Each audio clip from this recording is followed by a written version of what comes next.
অর্থের প্রয়োজন আছে। কেন এতদিন রাজ্য বুঝি চলছিল না? এতদিন যেভাবে চলছিল সেভাবেই চলবে।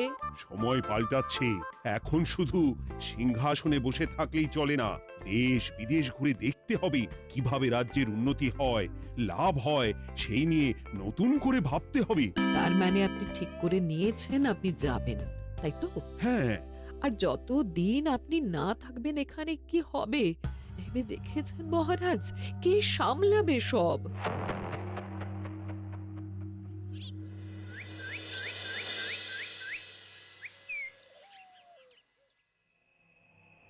চিঠি?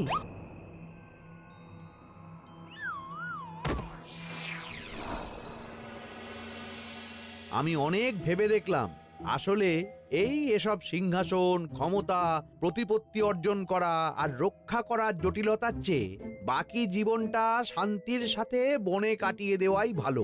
বলছি সবই তো বুঝলাম, কিন্তু এই শান্তিটা কে? মহারাজ সন্ন্যাসী হয়ে গেলেন আর এসব নিয়েও তুমি ভাড়ামি করছো গোপাল? ও মা গো, এবার কি হবে? চিন্তা করবেন না রানীমা, কৃষ্ণনগরকে আমি আমার বুক দিয়ে আগলে রাখবো। আপনার ছাতির মাপটা ঠিক মতো জানেন তো মন্ত্রী মশাই? মানে ওই গোটা কৃষ্ণনগরকে কি আপনি আপনার বুকের মধ্যে আগলে রাখতে পারবেন? গোপাল! মার্জনা করবেন মন্ত্রী মশাই। আমি বলছিলাম কি, ওইসব আগলে টাগলে রাখার আগে ওই ভালো করে খুঁজে দেখুন সব। মানে কি বলতে চাইছো কি তুমি? মহারাজকে খুঁজে বার করুন মন্ত্রী মশাই, লোক পাঠান, তিনি হয়তো এখনো বেশি দূর যেতে পারেননি। এটা কিন্তু ঠিক বলেছে গোপাল, তাকে একবার যদি খুঁজে পাই আমরা। আপনি চিন্তা করবেন না রানীমা, আমি এক্ষুনি লোক পাঠাচ্ছি। আর গোপাল, রানীমাকে বিশ্রাম নিতে দাও, যাও এখন, যত সব।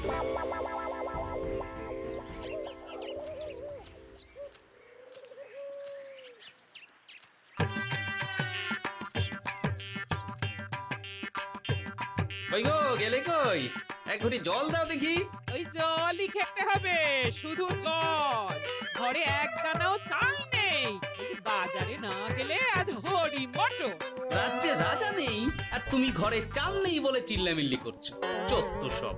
ও মা গো, মহারাজ রাজ্যে নেই তো গেলেন কই? হ্যাঁ, বনবাসে। সে কি গো, এবার কি হবে তাহলে? কপালে যা লেখা আছে তাই হবে, আর কি। এই তোমার চাকরিখানা থাকবে তো? হ্যাঁ? না থাকলে বাটি হাতে বেরোবো, চিন্তা কি?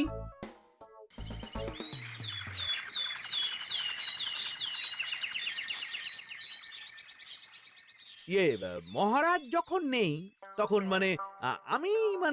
আমি যখন এ রাজ্যের মহামন্ত্রী, তখন আমি এত মানে মানে করার কি আছে মন্ত্রী মশাই? মহারাজ নেই তো কি হয়েছে, রানীমা তো আছেন। আমরা তার কথা মতোই চলব। গোপাল একদম উচিত কথা বলেছে। হ্যাঁ হ্যাঁ, আমিও তো তাই বলছিলাম। মহারাজ যখন নেই তখন রানীমার নির্দেশ মতোই তো আমাদের সামলাতে হবে সব।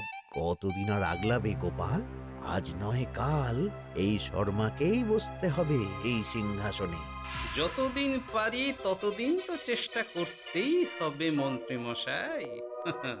আপনি যদি চলেন ডালে ডালে, আমি চলি পাতায় পাতায়। রাজা মশাই আছেন? আমি অনেক দূর থেকে আসছি।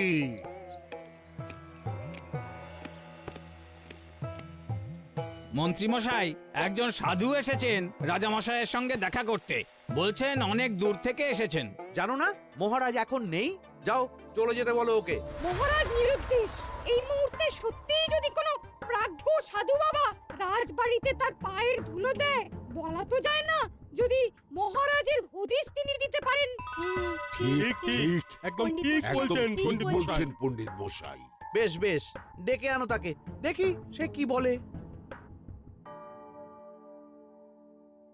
মহারাজ, আমার প্রণাম নেবেন। উনি মহারাজ নয়, উনি মন্ত্রী। আসুন সাধু বাবা, আসুন, আসন গ্রহণ করুন।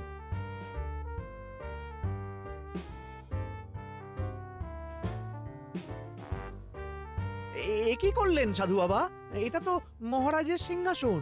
আপনার জন্য আমি অন্য আসনের ব্যবস্থা করে দিচ্ছি, আপনি বরং সেখানে বসুন। রাজাই যখন নেই তখন তাঁর সিংহাসনে বসতে ক্ষতি কি? আপনি কি করে জানলেন মহারাজ নেই? বুঝলে না, সাধু বাবা যে অন্তর্যামী গোপাল। এবার কি হবে? উনি যদি বলে দেন মহারাজ কোথায় আছেন, তাহলে তো আমার আর পণ্ডিত মশাই, আগেই ওরকম হামলে পড়বেন না। আচ্ছা, আপনি যদি অন্তর্যামী, বলুন তো আমাদের রাজা মশাই কোথায় গেছেন? জবর জটা কালো চুলে দেনামা অতীত বলেন। বুম! মহারাজ বনবাসে গেছেন। এটা যখন বলেছেন সাধু বাবা, তাহলে মহারাজ এখন কোথায় আছেন সেটাও নিশ্চয়ই আপনি বলে দিতে পারবেন। গোপাল, সব বিষয়ে নাক গলিও না তো তুমি। ঠিক ঠিক আছে, রাজা মশাইকে নিয়ে চিন্তা হওয়া তো খুবই স্বাভাবিক, কিন্তু গোপাল, রাজা মশাই বনবাসে গেছেন, তাকে আর সংসার মায়ায় বাঁধা ঠিক কাজ হবে না। এ আপনি কি বলছেন সাধু বাবা? মহারাজ না থাকলে রাজ্য চলবে কেমন করে? নতুন রাজা নির্বাচন করতে হবে।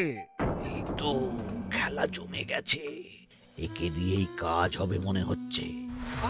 সাধু বাবা, এসব নিয়ে নয় পরে আলোচনা করা যাবে। এই কে আছো? সাধু বাবার পা ধুইয়ে দাও ভালো করে। না, বিষয়টা ঠিক সুবিধের মনে হচ্ছে না। আহা মন্ত্রী, করেছ কি? আমি সাধু মানুষ, এত খেতে পারি কি? ও বললে হবে না সাধু বাবা, আপনার জন্য নিজে দাঁড়িয়ে থেকে মহারাজের খাস হালুই করকে দিয়ে রাঁধিয়েছি সব। দেখুন না একটু, অমৃত অমৃত। বেশ বেশ, এত করে বলছো যখন, বাহ বাহ, চমৎকার চমৎকার। আমি জানি তো যে এমন খাবার আপনি আগে কখনো খাননি।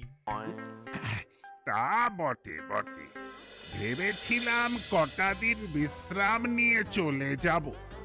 এখন দেখছি যা আদর আতিথেয়তা শুরু করেছো তোমরা, তাতে তো মাস কয়েক কাটিয়ে না গেলে আমারই লোকসান হবে।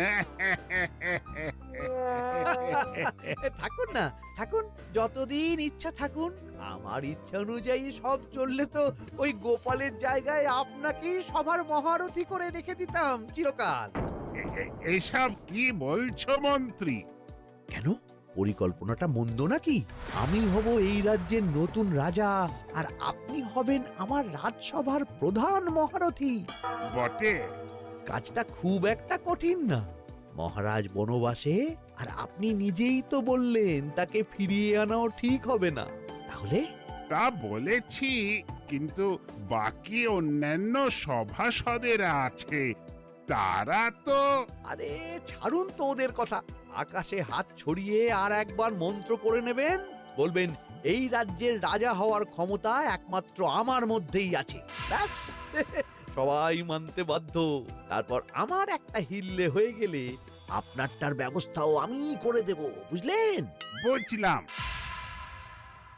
একেবারে জলের মতো পরিষ্কার। ব্যাস, কালই তাহলে কাজ শুরু করে দিন। বেশি দেরি করে তো লাভ নেই। বলা তো যায় না, মহারাজের যদি রানীমার জন্য মন কেমন করে, রাজ্যে ফিরে আসে, ওসব হওয়ার আগেই সেরে ফেলতে হবে সব কাজ। রাজা হওয়ার খুব তাড়া দেখছি তোমার মন্ত্রী। ওপরে ওঠার ইচ্ছা কার না থাকে বলুন তো সাধু বাবা? আর মাত্র কটা দিনের অপেক্ষা, ব্যাস, তারপরেই এই সিংহাসনের মালিক হব আমি, কৃষ্ণনগরের নতুন রাজা হব আমি। সমস্ত ধন দৌলত থাকবে আমার এই হাতের মুঠোয়। কি অত ভাবছেন মন্ত্রী মশাই একা একা?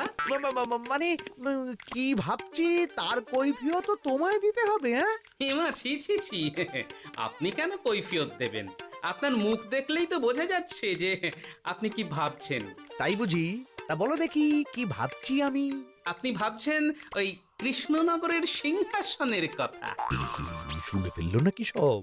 আপনি ভাবছেন আমাদের মহারাজের কথা, তাকে কিভাবে ফিরিয়ে আনা যায় সেই কথা, তাই না?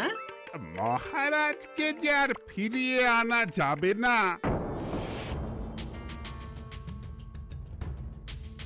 সে কথা তো আগেই বলেছি। সাধু বাবা, আপনি এর একটা কিছু বিহিত করুন, না হলে রাজা ছাড়া রাজ্য। ঠিক বলেছ, রাজা রাজ্য, নুন ছাড়া তরকারি, আলো ছাড়া দিন, জল ছাড়া জীবনের মতো। তাই যত দ্রুত সম্ভব নতুন রাজা নিয়োগ করা দরকার। কিন্তু এ বিষয়ে সিদ্ধান্ত নেওয়ার আগে রানীমার সাথে কথা বলা জরুরি। তার চেয়েও জরুরি একটা কাজ আগে করা দরকার। কিসের কথা বলছেন মন্ত্রী মশাই? গোপালের বহিষ্কার। এ আপনি কি বলছেন মন্ত্রী মশাই? একে রাজা মশাই, তার মধ্যে গোপালের মতো বিচক্ষণ মানুষকে রাজসভা থেকে বহিষ্কার করলে তো রাজ্যেরই ক্ষতি। এটাই হচ্ছে সমস্যা। এই কক্ষে যার যেটা কাজ নয় সে সেটা নিয়ে বেশি চিন্তিত। তুমি বিজ্ঞানী মন দাও, রাজকাজ আমার দায়িত্ব। তাহলে এরকম সিদ্ধান্ত নেওয়ার আগে সবার সাথে আলোচনা করা দরকার। কোনো দরকার নেই, আমি যা বলেছি তাই হবে। রাজ্যের ব্যয়ভার বাড়ছে, এই মুহূর্তে কোনো ভাঁড়কে অযথা বেতন দিয়ে পোষার কোনো মানে হয় না। তাই গোপালেরও কাল থেকে রাজসভায় আসার কোনো দরকার নেই। সবই আমি বুঝতে পারছি মন্ত্রী মশাই। বেশ, আপনি যখন বলছেন, এই আমার শেষ দিন রাজসভায়, চলি সবাই, ভালো থাকবেন।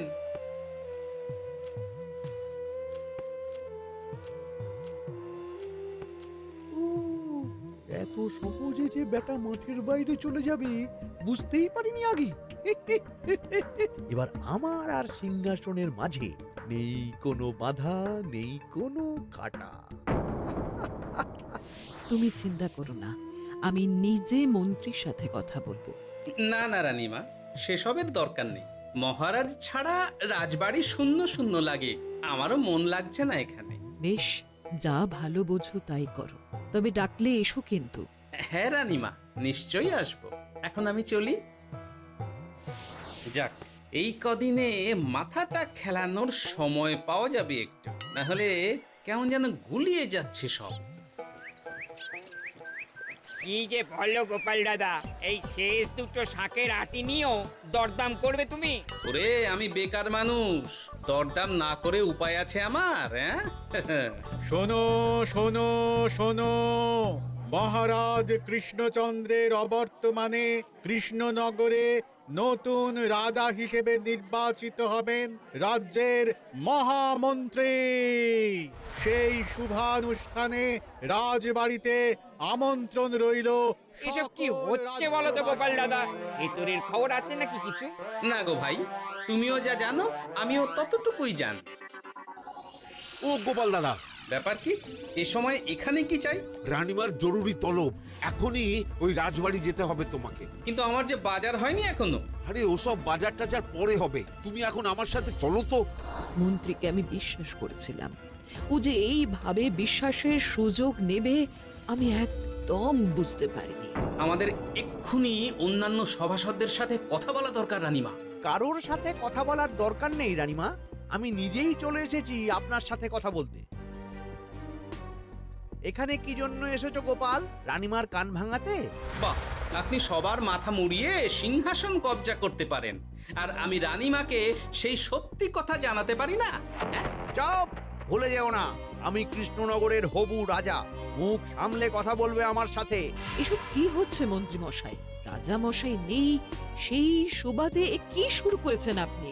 আমায় আপনি ভুল বুঝবেন না রানীমা, আমার হয়ে যা বলার সাধু বাবাই আপনাকে বুঝিয়ে বলবে সব। উনি আর কি বোঝাবেন? কতদিন এসেছেন উনি, কি জানেন এই রাজ্যের বিষয়ে? সাধনা মা, সবই সাধনা। সাধনার জোর থাকলে সবকিছুই জানা যায়, ভূত ভবিষ্যৎ অতীত সব। সেই জোর থেকেই বলছি মা, মন্ত্রীর কপালে আমি জ্যোতি দেখতে পাচ্ছি। মন্ত্রী যদি রাজ্যের রাজা হয়, এ রাজ্যের উন্নতি কেউ ঠেকিয়ে রাখতে পারবে না। আপনাদের একটা কথাও বিশ্বাস করি না আমি। এসব আপনাদের ষড়যন্ত্র। এ আপনি ভুল করছেন রানীমা। যা হোক, যে কথা আমি বলতে এসেছি, রাজা যখন আমি হচ্ছি তখন তো আমাকে এই প্রাসাদেই থাকতে হবে। ফলে আমার স্ত্রীকেও এখানে এসেই থাকতে হবে। সে তো আর একা থাকতে পারবে না। তাই আপনি যদি এই ঘরটা ছেড়ে দিতেন। কিন্তু মন্ত্রীমশাই, তুমি কি বলছো মন্ত্রী? এখানে না থাকলে রানীমা থাকবেন কোথায়? আর আমি তো এমন কোনো বিধান দিইনি যে রানীমাকে অন্যত্র পাঠাতে হবে। সবকিছুর জন্য তো আপনার বিধান দরকার নেই সাধু বাবা। এ আমার নিজের বিধান। আমি রাজা হব, আমার স্ত্রী রানী হবে, তারও তো অধিকার আছে রানীর মতো থাকার, রানীর মহলে থাকার। আপনার ব্যবস্থা আমি অন্যত্র করে দেব রানীমা, আপনি কিচ্ছু ভাববেন না। হাজার হোক, আপনি আমাদের প্রাক্তন মহারাজের স্ত্রী বলে কথা। কি বলো গোপাল? আমার মনটা আসলে অনেক অনেক বড়, তোমরা খালি দেখতে পাও না সেটা। কাজটা কি আপনি ঠিক করলেন মন্ত্রীমশাই? শোনো গোপাল, আমাকে ঠিক ভুল বোঝাতে এসো না তুমি, বরং কাল সময় মতো চলে এসো। কৃষ্ণনগরের নতুন রাজার রাজ্যাভিষেকের জন্য মহাভোজের আয়োজন হবে। যতদিন পাচ্ছ খেয়ে নাও পেট ভরে।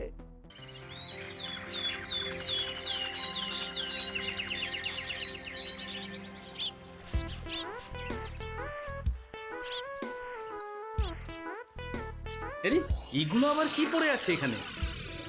কি এ তো মহারাজের পোশাক। এখানে এসব কি করে এলো? তাহলে কি মহারাজ? না না না, হিসেবটা কেমন যেন ওলট পালট হয়ে যাচ্ছে। সময় তো হয়ে গেল, নতুন মহারাজকে ডাকুন এবার। এসে গেছি, এসে গেছি। আসুন মন্ত্রী মশাই, আসুন। মুকুট নিয়ে দাঁড়িয়ে আছি আপনার মাথায় পরাবো বলে। সাধু বাবা, এবার মহারাজ বলা অভ্যাস করুন। মহারাজ। মহারাজের হদিশ পাওয়া গেছে মন্ত্রীমশাই, মহারাজের হদিশ পাওয়া গেছে। এই কি সর্বনেশে কথা! মহারাজের হদিশ পাওয়া গেছে মানে কোথায় মহারাজ? না না, মহারাজ না, মহারাজের পোশাক পরে আছে পুকুরের ধারে। আমার মনে হয় তিনি ওই পুকুরে ডুব দিয়ে নিরুদ্দেশ হয়ে গেছেন। ও তাই বলো? তা বেশ তো, রাজার জন্য না হয় কিছুক্ষণ নীরবতা পালন করে নেব আমরা, ব্যাস। এ আপনি কি বলছেন মন্ত্রী মশাই? মহারাজ সত্যি ওই পুকুরে ডুব দিয়েছেন কিনা সেটা তো তলিয়ে দেখা দরকার একবার। সেসব হবে আমি রাজা হওয়ার পর। নিন সাধু বাবা, মুকুট পরান। কিন্তু মন্ত্রীমশাই, আরো একটা দুঃসংবাদ আছে যে। ও আবার কিসের দুঃসংবাদ?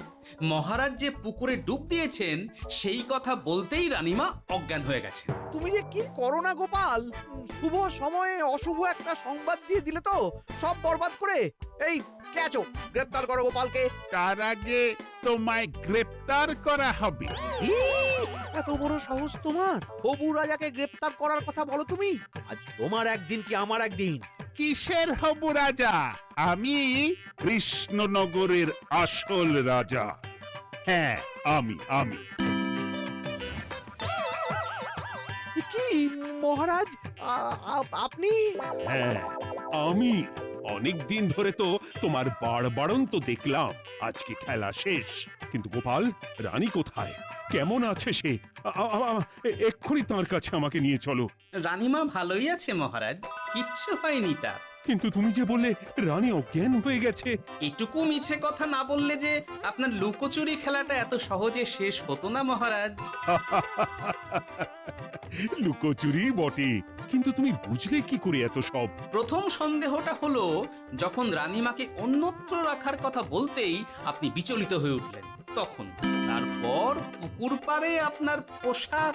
ব্যাস এটুকুই, আর কিছু নয়। আর প্রথম দিন রাজসভায় এসেই সোজা সিংহাসনে চড়ে বসা। ব্যাস, একে একে 2 আর 2 এ 2 4 করে ফেললাম।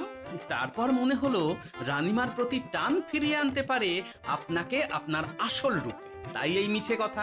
অধমের অপরাধ মার্জনা করবেন মহারাজ। গোপাল, তোমার তুলনা নেই। কিন্তু মহারাজ, আপনি কেন এই ছদ্মবেশ নিয়েছিলেন তার আসল উদ্দেশ্যটা কিন্তু এখনো আমার কাছে পরিষ্কার হয়নি পুরোটা। আসলে আমি পরীক্ষা করছিলাম, বুঝলে? কিসের পরীক্ষা মহারাজ? যে আমার অনুপস্থিতিতে কে এই রাজ্য চালাবে তার পরীক্ষা।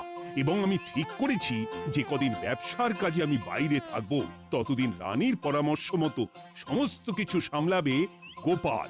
মহারাজ কৃষ্ণচন্দ্রের জয়। আর আমি মহারাজ? তুমি থাকবে পেয়াদা। এ কি শুধু জল আর ভাত? আগেই বলেছিলাম বেশি বেরো না, বেরো না, রাজা হবেন। এখন খাও খাও, জল ভাত খাও। চেষ্টায় তুমিও আমাকে ভুল বুঝলে গিন্নি।